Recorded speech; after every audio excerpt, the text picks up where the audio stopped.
motor dia kali ni rasa macam perlahan. Selalunya kan dia jenis dia nak pergi beli bawang pun bawa laju, ni kan pula nak pergi kat kawan dia kan, selalunya dia akan merempit, orang kata apa, bawa laju. Tapi kali ni kenapa pula motor dia ni perlahan? Lepas tu makin dia pulas minyak motor, kenapa pula motor dia ni macam berat tau.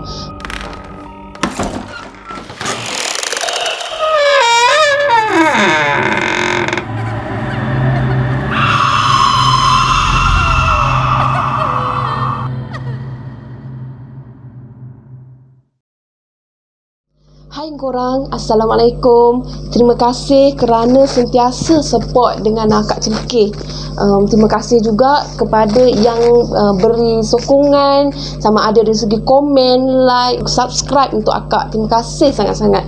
Malam ni Akak nak share dengan korang semua satu kisah tentang remaja yang suka merempit. Akak harap korang akan terhibur.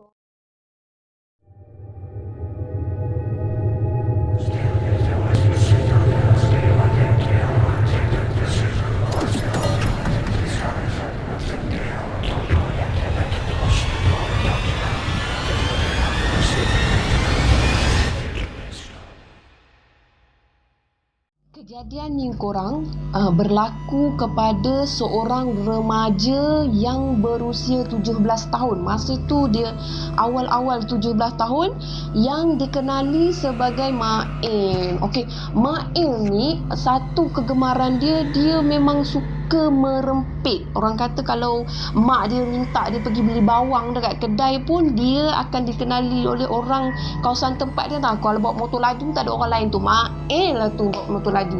Dia punya orang kata apa, tabiat suka merempit tu sampai terbawa-bawa lah dek mulut orang kampung. Jadinya pada suatu hari lah kan, bukan suatu hari, memang tiap-tiap malam lah kerja je, pergi melepak dengan kawan-kawan. Diorang ni kira macam Main ni, dia tinggal di kawasan Felda. Felda dia ada satu orang kata jarak yang jauh. Maksudnya Felda dia ni, di antara Felda dia dengan Felda lain tu, dia ada jalan jarak yang jauh, yang orang kata melapangkan diri diorang, maksudnya memudahkan diorang untuk merempit. Jadinya masa yang diorang selalu berkumpul untuk aktiviti diorang ni biasanya pukul 1 ke atas. Masa tu laluan tu, jalan tu jarang digunakan orang lah kan, sebab dia agak kedalaman. Jadinya Main ni dengan kawan-kawan dia memang orang kata kalau tak merempit pun diorang akan gunakan pot melepak dia tu dekat kelapa sawit tu sebagai tempat untuk diorang release tension apa semua. Jadinya kira Main ni sepatutnya pada tahun tu dia ambil SPM. Itu yang merisaukan kepada ahli keluarga dia. Disebabkan dia punya orang kata hobi lah kan, kata apa, disebabkan hobi dia suka merempit, so dia macam belajar nak tak nak, macam tak fokus pada SPM. Dia asalnya budak yang bijak, tapi tak tahulah orang kata fasa perubahan terhadap remaja. Kita kata kadang-kadang budak ni dia sukakan macam anak akak lah kan, anak akak fasa perubahan kepada remaja, dia sukakan game. Boleh katakan setiap masa main game. Dia ada tahap-tahap kenakalan dia orang tau. Jadinya bila main game tu dia takkan dengar dah cakap orang tua ni. Macam dia berada di Felda, kegemaran dia, tahap kenakalan dia adalah merempit. Jadinya pada suatu hari dia tergesa-gesa nak keluar, macam biasalah atas pada pukul 12, time ahli keluarga nak tidur. Time tu lah dia akan buka pintu untuk pergi jalankan tugas dia, tugas merempit. Jadinya mak dia ni dah tak tahan dah, memang dah tak tahan dah dengan orang kata perangai dia ni. Sebabnya dah risau sangat dah dia bakal menduduki SPM. Mak dia ni membebel dari rumah. Macam ni lah cara dia membebel. Main, engkau tu nak ke mana? Malam-malam buta macam ni, tak reti nak duduk kat rumah. Macam tu. Jadinya yang anak ni dia buat tak reti, tak ada ambil helmet. Kalau dalam kampung sawit dia orang memang tak pakai helmet, kawasan dia orang kan. Jadi ambil kunci motor tu, mak dia terus pula cakap, kau tu tak adalah kerja lain tu, nak berkumpul lah dengan kawan kau tu.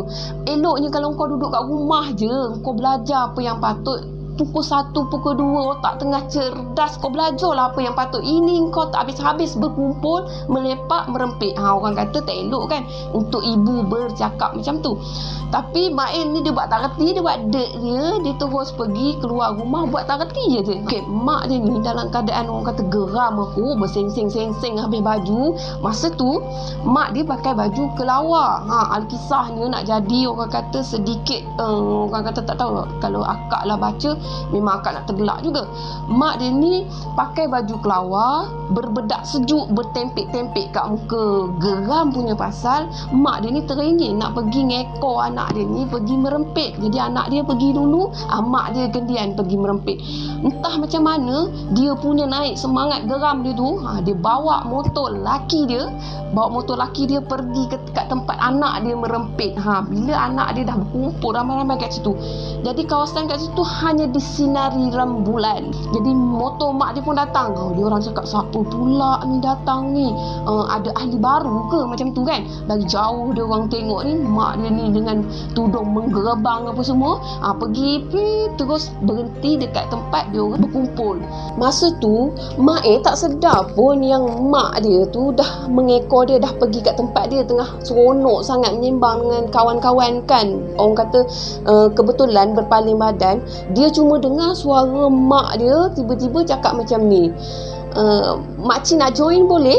Makcik nak join merempit boleh tak malam ni? Dia pun macam aku rasa macam kenal je suara makcik ni, macam tu. Jadi dia pun paling tubuh, ambil kau memang mak dia nak join merempit, ada kosong tak? Mak dia tanya, gitu. Jadinya mak ni dengan rasa orang kata malu lah kan dengan kawan-kawan, dia jadi macam tu, dia dengan tunduknya kepala. Lepas tu dia pun cakap kat kawan-kawan dia, aku belah dulu lah, lain kali aku join lah, aku belah dulu ya. Dia pergi pada mak dia, apa ni mak, kenapa mak datang sampai sini? Mak tak takut ke bawa motor dari rumah sampai ke sini malam ni mak? Oi, mak je yang kau tanya tak takut. Engkau tak takut ke bawa motor daripada rumah sampai ke sini? Jadi berbalas mulut, berbalaslah bahasa dua beranak tu. Jadi sama-sama lah orang kata atas dasar malu tu, atas dasar orang kata ibu kan, mak dah datang. So anak ni pun sedikit sebanyak dia ada sifat beralah dia pun balik bersama dengan mak dia. Sama-samalah balik ke rumah bersama dengan mak dia. Masa mak dia nak sampai ni, kawan-kawan dia sebenarnya nak pecut motor dah. Sebab apa? Cuba korang bayangkan, mak dia pakai baju kelawar dengan bedak sejuk bertempik dekat muka, walaupun pakai tudung menggerebang, tiba-tiba naik motor datang sini, takkan terkejut dia orang.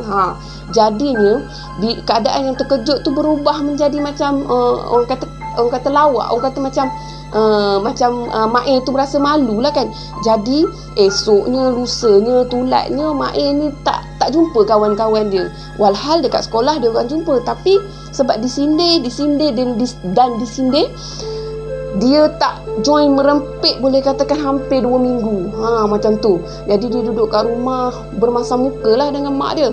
Tapi puas hatilah kan mak dia, sekurang-kurangnya anak dia dah tak pergi merempit. Sangkaan dia yang anak dia takkan dah pergi ke sana. Tapi malam tu anak dia memang nak join juga, nak pergi juga, sebab dia punya orang kata minat dia tu, sebab itu jiwa dia buat masa tu kan. Jadi dia pun nak ambil kunci motor. Jadi mak dia ni memang tak senang duduk, memang akan orang kata akan panas punggung lah bila anak tiba-tiba bangun, tiba-tiba nak keluar bilik. Mulalah datang soalan, engkau nak ke mana tu pula mak engkau nak keluar ke mana mak elok duduk dalam rumah, duduk je lah dalam rumah. Jadi mak ni dia jawab dekat mak dia, nak keluar kejap lah mak, kata duduk dalam rumah bosan lah pula, kata keluar apa bendanya, dah pukul 1, pukul 2 mesti ke sana lah tu. Mak dia memang faham, ke sana lah tu. Kau dengar cakap mak kata engkau ke sana, sekarang ada yang menompang motor kau tu sekarang, tak pun ada lah yang merempit dengan kau ke sekarang. Jadi mak ni kira macam dengar tak dengar macam apa, buat dek lah gitu kan, budak yang tak nak dengar cakap kan, dalam hati cakap alah sembang jalan lah macam tu kan.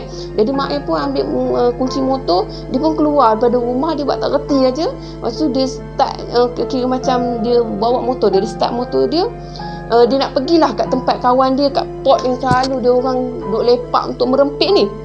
Jadi bila dia start enjin motor dia, dia rasa macam motor dia tu macam nak hidup tak nak hidup, nak hidup tak nak hidup. Mak dia dalam rumah dia cakap dah jangan hidup, jangan hidup macam tu. Tapi hidup juga akhirnya. Jadi bila enjin motor dia hidup, dia bolehlah pergi. Bila dia pergi masa perjalanan, okey, dia tengah bawa masa perjalanan ni, dia pun terasa macam dia tak terfikir kata-kata mak dia, tapi dia terasa kenapa motor dia kali ni rasa macam perlahan. Selalunya kan dia jenis dia nak pergi beli bawang pun bawa laju, ni kan pula nak pergi kat kawan dia kan, selalunya dia akan merempit, orang kata apa, bawa laju. Tapi kali ni kenapa pula motor dia ni perlahan. Lepas tu makin dia pulas minyak motor, kenapa pula motor dia ni macam berat tau. Bukan dia tak terfikirlah ada sesuatu, tapi rasa macam berat. Jadi dia pun teruskanlah, buat tak reti je lah, duk melayan orang kata ni, semangat berkobar-kobar nak pergi join kawan-kawan, dah 2 minggu tak join ni. Jadi dia pun teruskan juga pulas juga, dia paksa juga motor dia.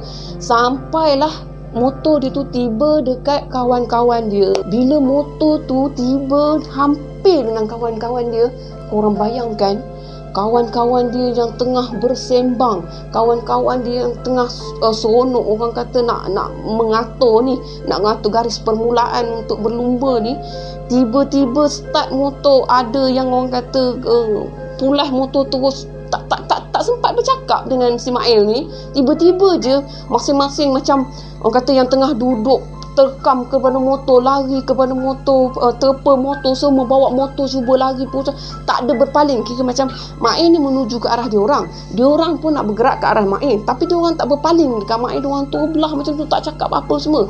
Lepas tu Mail pun dia punya pemikiran, apa kenalah dengan kawan-kawan aku ni, kok ia pun nak macam nak pulau dia.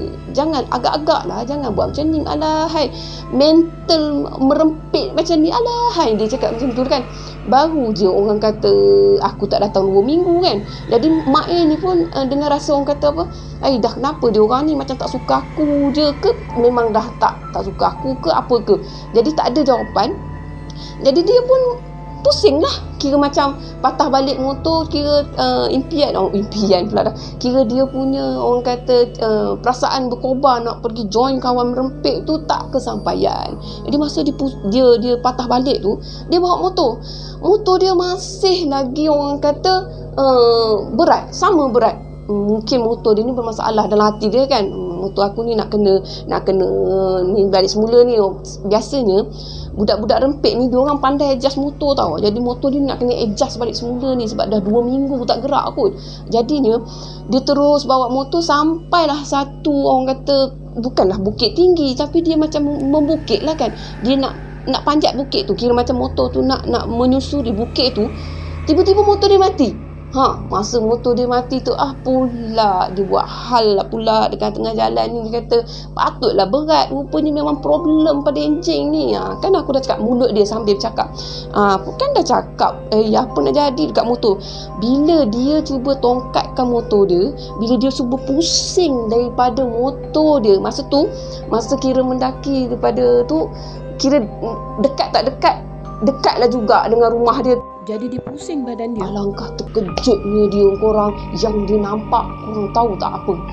Dia nampak perempuan, kira mana perempuan yang berambut menggerebang dengan serba putih, dengan duduk orang kata apa? Duduk macam mana atas motor tu, macam perempuan yang duduk ketimpung atas motor tu. Lepas tu bila dia tengok pada orang kata apa, muka perempuan tu, muka yang sangat menakutkan, yang sangat orang kata dia buat dia terkejut lah, pendek kata macam tu lah, buat dia terkejut. Bila dia nak turun daripada motor tu, benar Allah tu ketawa korang, benar Allah tu ketawa dengan sangat nyaring. Lepas tu benar Allah tu macam orang kata tiba-tiba dah terpacak dah. Kira macam dia dah macam kira macam dia terduduk, dia terjatuh terduduk. Jadi dia nak bangun, dia nak lari mengundur. Jadinya benar Allah terpacak. Dah terbangun terpacak dah. Jadi benar Allah tu ketawa yang mengilai, yang meremang, macam tu. Jadinya si Main ni dah orang kata dah terlalu takut sampai dia berlari meninggalkan motor dia tu. Masa tu dia kira macam ada kenderaan yang brake emergency pada dia, macam tu. Kira motor yang kereta yang brake emergency pada dia tu bila pandang dia, dia kenal pada pemilik kenderaan tu, dia cepat-cepat buka pintu kenderaan tu, cepat-cepat dia masuk dalam kenderaan tu. Pak Kus cepat Pak Kus dalam tu. Pak Kus cepat Pak Kus, kita hantar saya balik Pak Kus. Jadinya dia pun, Pak Kus macam, kau dah kenapa Mak? Kau datang dengan apa Mak? Jadi Pak Kus tu dia bawa balik daripada luar. Jadi dia macam bingung, macam bela-bela macam tu. Pak Kus jom, kita gerak. Jadi dia pun dah jadi macam dah tak tahu ayat apa nak keluar. Jadi Pak Kus bawa, kau sabar Mak, cuba bertenang. Kau ni kenapa Mak? Kau ni dikejar polis ke apa? Sebab Pak Kus tu kenal dengan dia punya, orang kata dia punya merempit. Jadi Pak Kus ni sangka ke kena kejar polis. Kau kena kejar polis ke Mak? Tak Pak Kus, jom balik, hantar saya balik, tolong Pak Kus. Pak Kus pun dah tak fikir panjang. Pak Kus pun dah tak perasan dengan motor dia yang dia tinggal, dia lari tu. Jadi Pak Kus bawa dia pergi balik dekat rumah Mak ni lah. Bila balik kat rumah Mak, jadi Pak Kus ni macam terpinga-pinga. Dah kenapa dengan budak ni? Dah terasuk ke? Dah apa ke? Macam nampak hantu je, kata dengan Pak Kus. Pak Kus, terima kasih Pak Kus. Terus masuk rumah. Terus orang kata buka pintu rumah. Masa buka pintu rumah, mak dia ni duduk menanti lagi kat rumah. Risau kan, anak pergi, nak keluar kan. Mak dia boleh bagi ayat macam ni, korang tahu tak? Mak, awalnya kau balik malam ni, selalunya kau tak sampai lagi, selagi tak pukul 5 kau tak sampai lagi. Tapi Mak El ni tak cakap banyak, tapi mak dia tahu tau perbezaan muka dia yang dalam ketakutan ni. Mak dia tahu. Jadi mak dia pun macam lain macam je. Jadi dalam fikiran mak dia ni, mesti Mak El ada buat salah, mesti Mak El ada buat silap. Sebab dia terus masuk bilik, dia terus tutup pintu bilik. Lepas tu mak dia buka pintu bilik. Tahu tak dekat mana Mak El duduk? Kat dalam bilik, atas katil, terketak-ketak. Terketak-ketak. Jadi mak dia ni pun hairan dengan Mak El. Kau ni dah kenapa Mak El? Cuba kau cakap dekat mak apa yang berlaku, mungkin mak akan tolong kau. Jadi dia ni terketak-ketak, tak cakap banyak. Dia terdiam.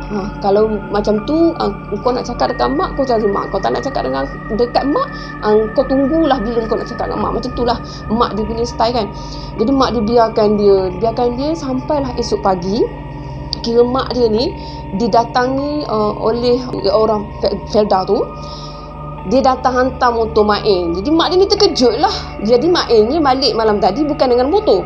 Jadi Mak El ni malam tadi balik orang hantar. Jadi maknya pun bertanya lagi, Mak El tak bawa motor. Jadi mak dia rasa dalam fikiran ni, mungkin kau ni jangan buat pasal Mak El, kau jangan buat hal Mak El. Kata tak ada mak. Kira budak umur 17 tahun ni, dia ada sampai satu tahap bila dia ketakutan tu, dia akan berbalik kepada orang kata macam budak-budak tu.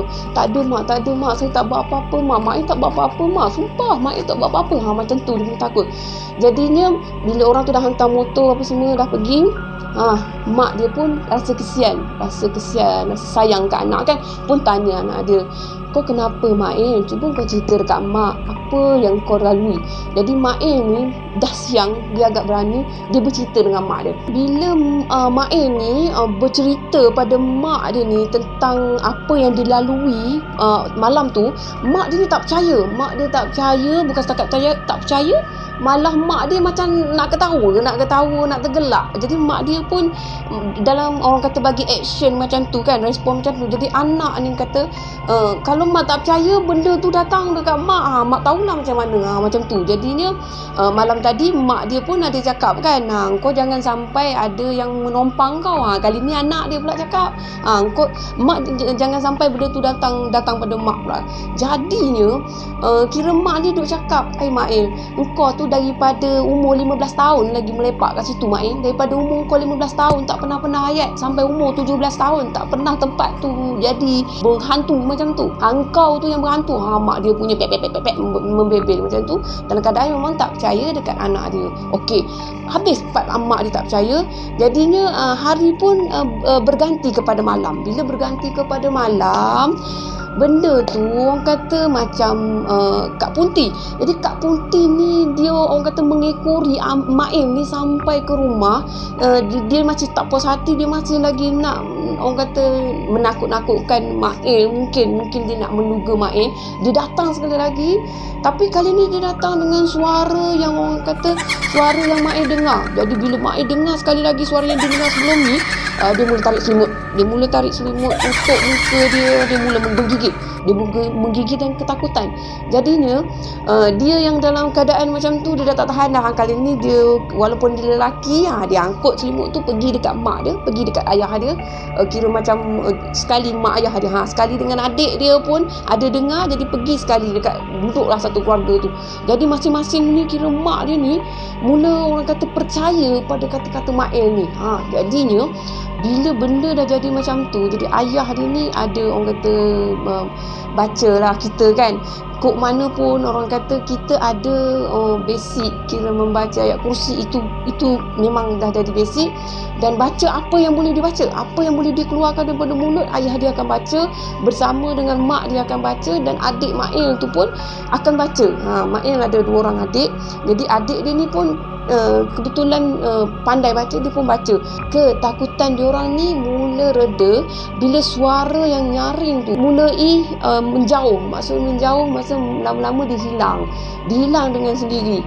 Jadinya esoknya keluarga ni, kira mak dengan ayah dia buat keputusan untuk rujuk pada ustaz, untuk ceritakan pada ustaz, dan untuk orang kata berubatlah, orang kata kan, berubat untuk pagar rumah ke, untuk pulihkan semangat ke, dengan tindakan apa yang patut diambil, dia orang ambil untuk mengelakkan daripada diganggu lagi. Tapi alhamdulillah lah, selepas kejadian yang diganggu satu keluarga tu pula sekali kedua, dah tak ada, macam bunyi tu dah tak ada, kira rasa kira selesa, keadaan menjadi kembali pulih.